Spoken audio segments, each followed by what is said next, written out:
Repartidos entre Asturias, León y Cantabria, los picos de Europa constituyen una formación con características geológicas propias. El capricho erosivo de la piedra es aquí el principal argumento del arriscado paisaje.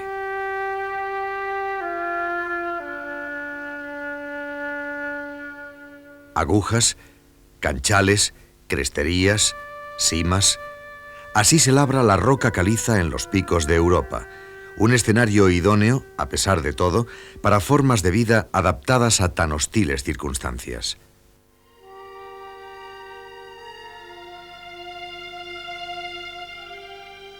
Como cada día, el águila culebrera, una de las más bellas rapaces de los picos de Europa, sobrevuela el parque en busca de alimento. Desde allí arriba, domina como pocos seres la montaña de Covadonga.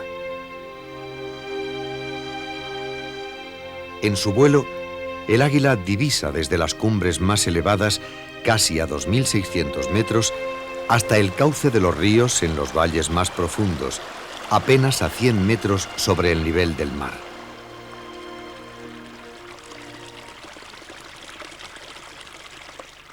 El paisaje actual de los picos de Europa se atribuye a dos agentes, el hielo y el agua. El valle en forma de U, que se abre sobre el lago Enol, testimonia el modelado de los hielos que cubrieron estas montañas durante cientos de años en la época del glaciarismo.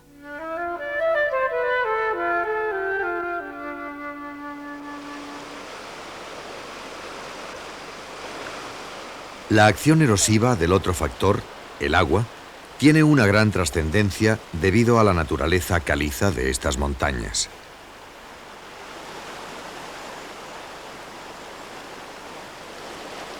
El agua, en contacto con el material calizo, desencadena un proceso de disolución de la roca. Este fenómeno se denomina karst.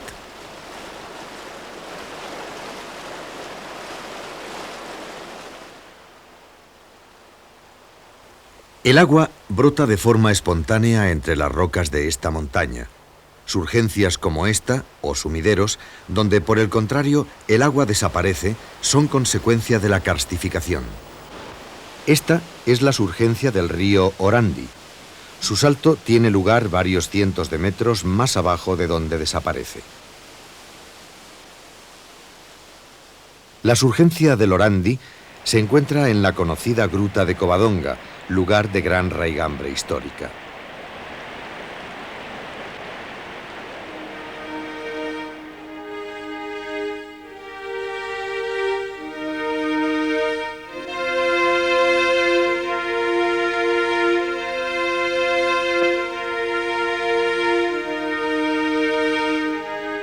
Para tener una visión global de los picos de Europa, hay que considerar los tres macizos que los constituyen. Estos macizos están limitados por los profundos valles y gargantas excavados por el curso de ríos como el Cares, que atraviesa los picos de sur a norte y sirve de separación entre la zona central y la occidental.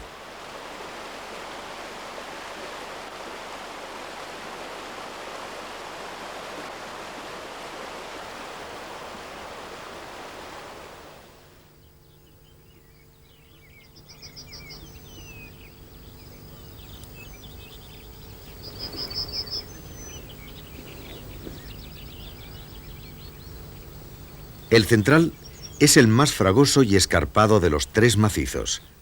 En los Urrieles, como también se conoce a estas montañas, se encuentran las cumbres más elevadas de la cordillera cantábrica.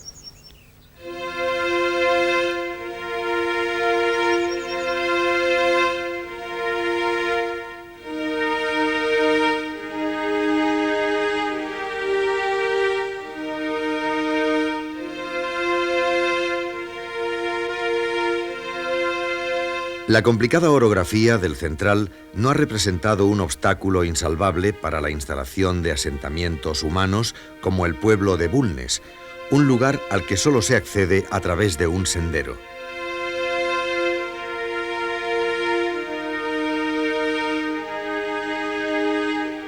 Entre las cimas del abrupto macizo central destaca el mítico Urriellu, o Naranjo de Bulnes. Aunque no se encuentra entre las de mayor altura, el Urriellu es, con sus 2.519 metros, la cumbre emblemática de los picos de Europa.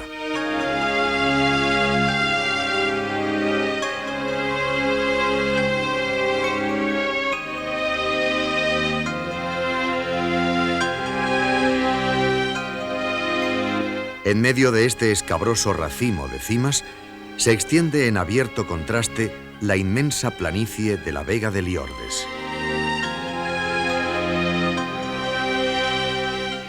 Cerca de Liordes, en las graveras de la zona de Remoña, es fácil contemplar a una de las especies más representativas de la alta montaña. Se trata de los rebecos. En primavera, los rebecos mudan el pelaje. De ahí el desaliñado aspecto que todavía ofrecen algunos ejemplares.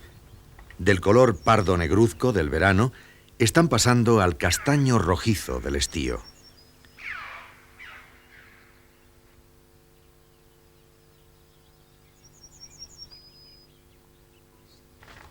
En esta época, los rebecos se alimentan con las tiernas hierbas que han crecido entre las pedregosas laderas.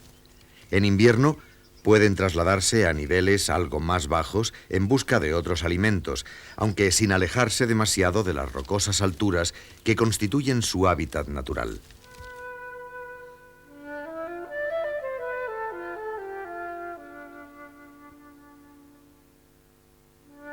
En los pastizales de alta montaña, las plantas herbáceas, que normalmente se hallan cubiertas por la nieve entre octubre y mayo, aprovechan el verano para florecer. Son muchas las variedades que en estas alturas se han adaptado a crecer en condiciones extremas.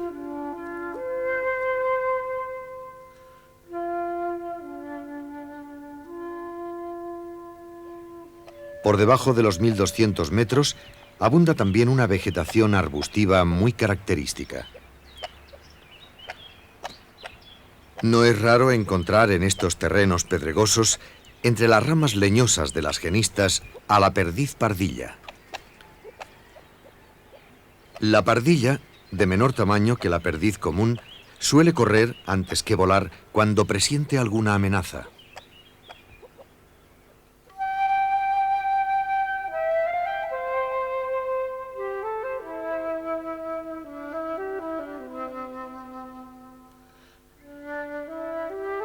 Hay árboles que para subsistir en estas zonas montañosas hunden sus raíces entre los intersticios de las rocas. Se trata de las hayas. El haya, ya sea en formaciones más densas o en terrenos tan desfavorables como este, es el árbol dominante de la zona norte del macizo.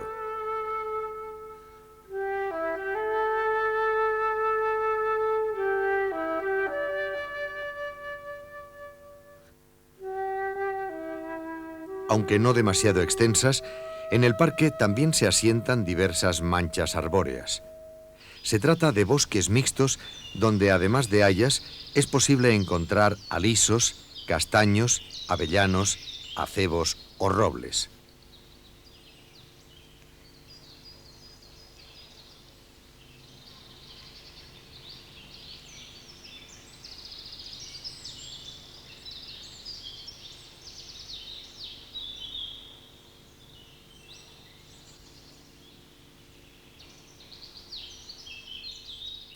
Quizá el más emblemático de los animales forestales de Covadonga.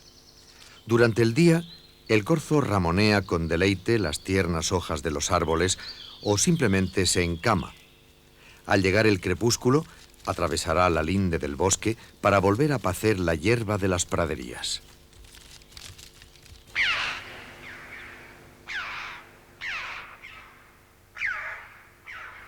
Al este de los Urrieles se halla el más pequeño de los tres macizos, el de Andara. El núcleo de cumbres del macizo oriental apenas ocupa 40 kilómetros cuadrados.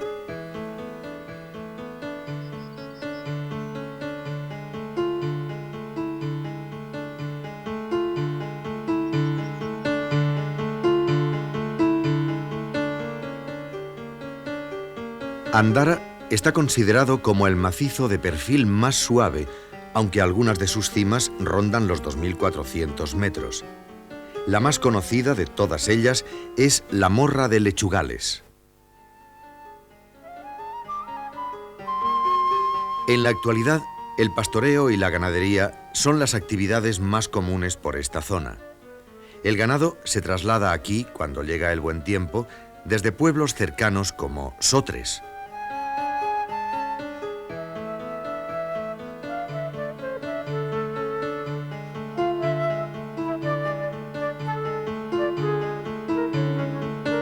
Cerca del pueblo, entre ambos macizos, se encuentra en las vegas de Sotres un bello conjunto de cabañas que aún sirve de infraestructura para la actividad ganadera.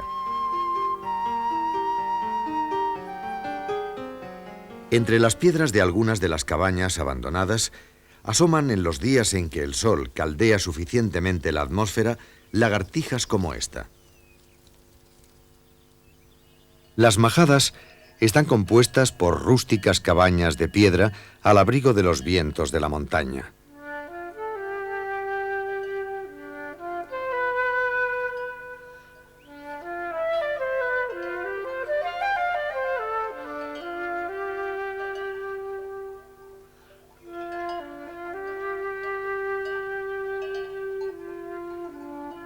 No solo pastores y ganado viven en la majada.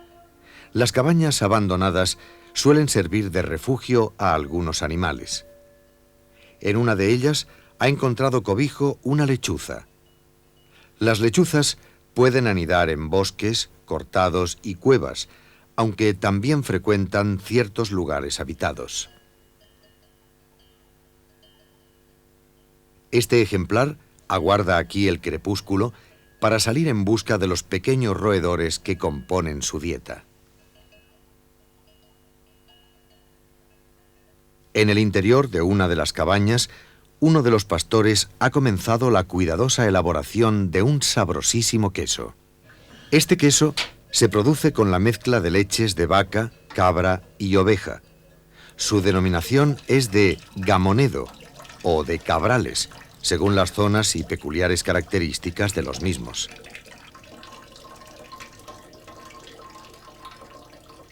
Después de separar el suero de la leche cuajada, el pastor rellena la artesa con la forma que adoptará el queso.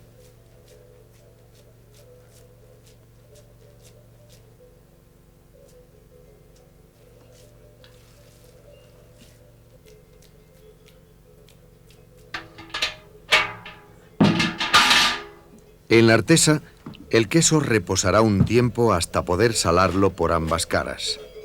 Después, cerca del fuego atizado con ramas de los brezos y fresnos que crecen cerca de la majada, los quesos se ahuman durante varias semanas. El más occidental de los tres macizos es el de los Picos del Cornión.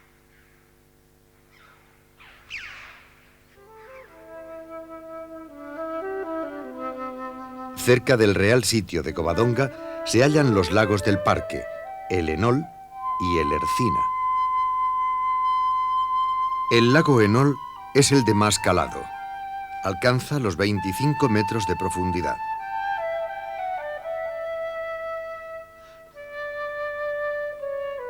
El Ercina tiene un calado mucho menor, apenas llega a los 2 metros. Este lago está invadido en parte por una espesa vegetación acuática. La vegetación del Ercina constituye un hábitat apropiado para aves como el ánade real. En el lago se calcula que viven unas 6 parejas que se reproducen con regularidad.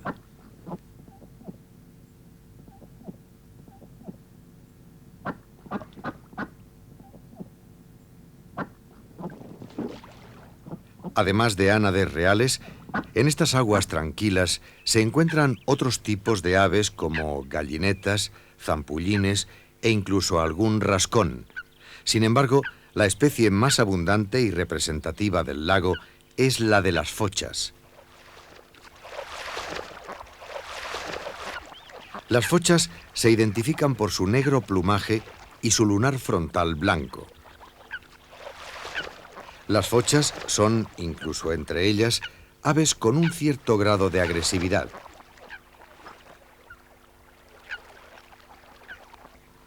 Este ejemplar, en actitud más tranquila, aprovecha el cálido sol de la tarde para acicalar sus plumas.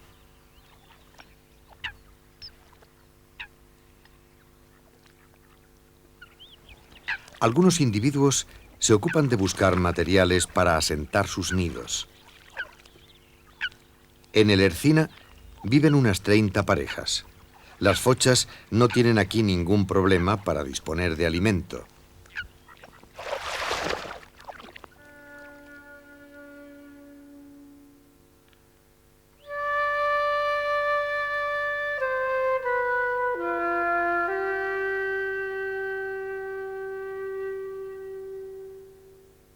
En el entorno de los lagos del parque es fácil ver de cerca a las chovas, aves pertenecientes a la familia de los córvidos.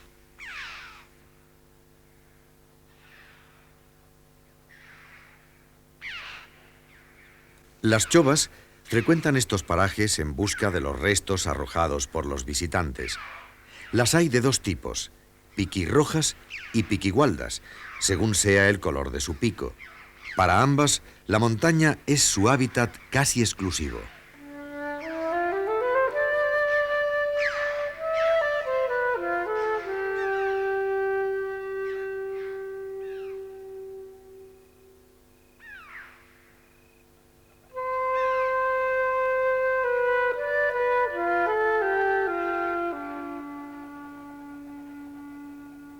En el macizo occidental se yerguen algunas de las más hermosas cumbres de picos.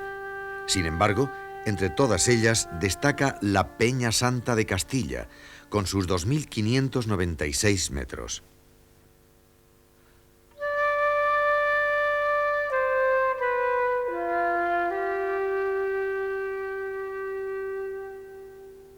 Este es el mirador de Ordiales, situado sobre el mismo borde de un paredón con un desplome hasta el valle de casi 1000 metros.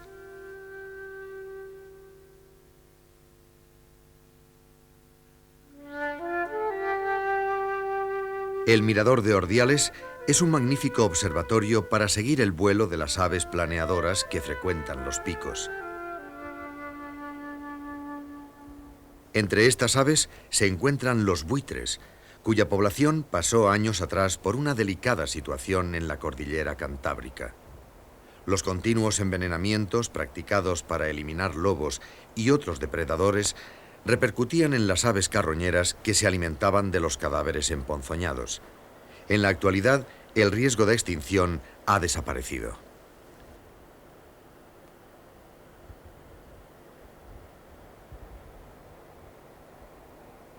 Los nidos de los buitres se suelen encontrar en lugares inaccesibles, encortados de hasta 2.500 metros de altitud.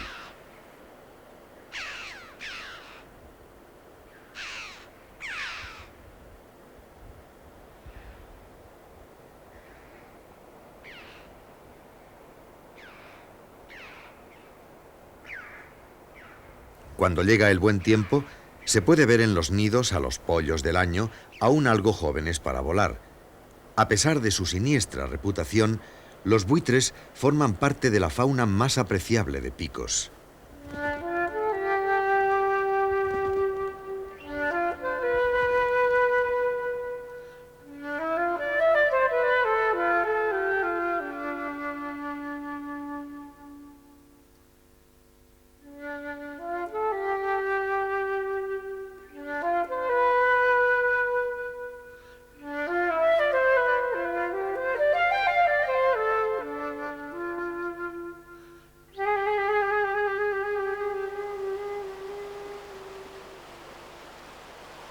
El Dobra es el río que bordea el macizo del Cornión por el oeste. En alguno de sus tramos, el Dobra atraviesa estrechos cañones en los que apenas entra el sol.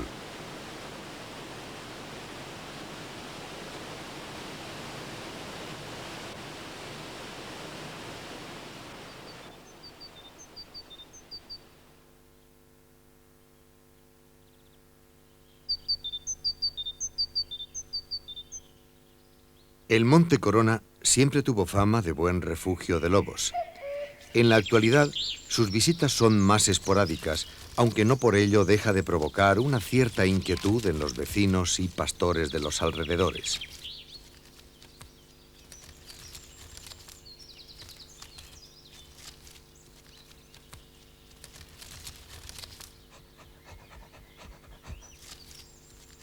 Testigo de la antigua abundancia de lobos es la existencia en el mismo Monte Corona de una trampa conocida como el Chorco. Esta trampa ha sido utilizada hasta fechas relativamente recientes. La última edición de las ordenanzas que regulaban su funcionamiento data de 1964.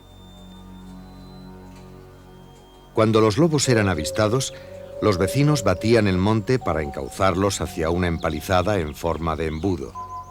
Otros paisanos, protegidos en estos chozos, azuzaban a los lobos a su paso con piedras y varales. Así, los obligaban a bajar por la ladera hasta caer en un foso del que ya no saldrían vivos.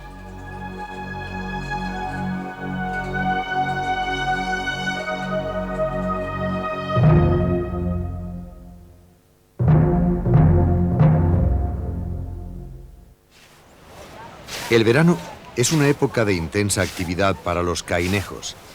Con el buen tiempo, se lleva a cabo la siega de la hierba.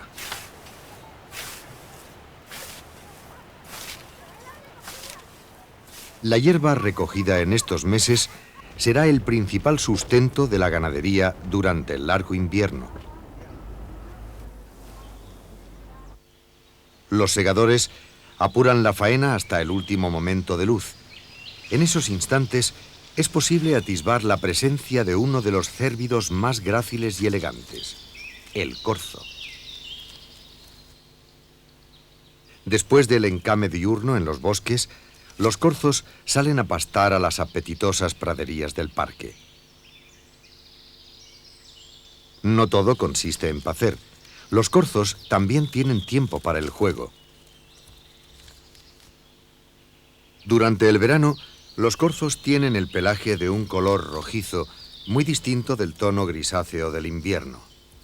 La cuerna con 3 ramas en cada asta del macho lo hace fácilmente reconocible.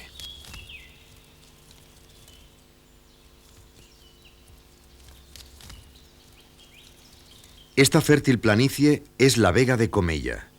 El origen de los mejores pastizales de los picos de Europa también se explica por el proceso de karstificación. Estos pastizales se extienden en zonas bajas, en depresiones donde se han ido depositando los restos de disolución de la caliza.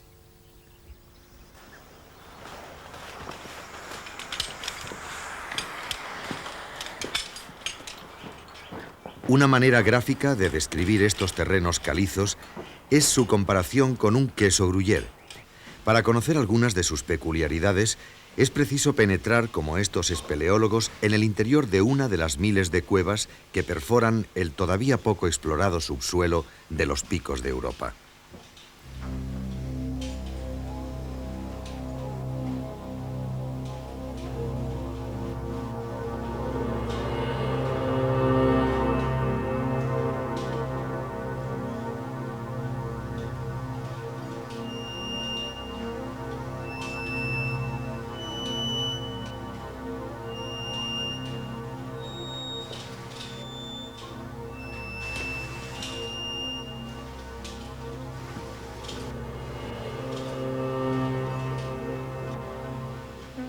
Este laberinto subterráneo ha surgido de un proceso de erosión constante. Las aguas de arrollamiento y de infiltración han ido disolviendo la roca calcárea hasta horadar un complejo entramado de galerías.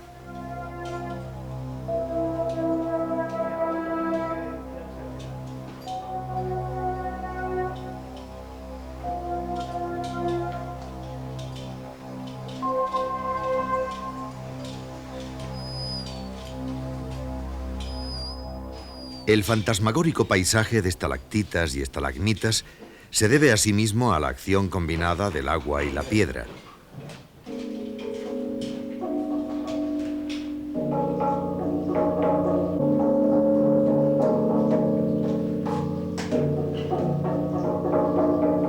Las aguas infiltradas que gotean por techos y paredes llevan consigo el material calizo que han disuelto a la roca.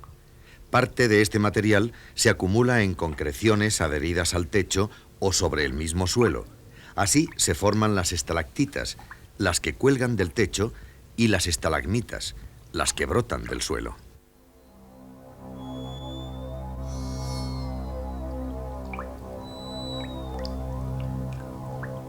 En el interior de la caverna, la vida es escasa. No son muchos los animales habituados a este mundo sin luz. Estos son murciélagos de herradura. En las cuevas buscan refugio durante el día. Aquí aguardan también, durante la época invernal, la llegada del buen tiempo.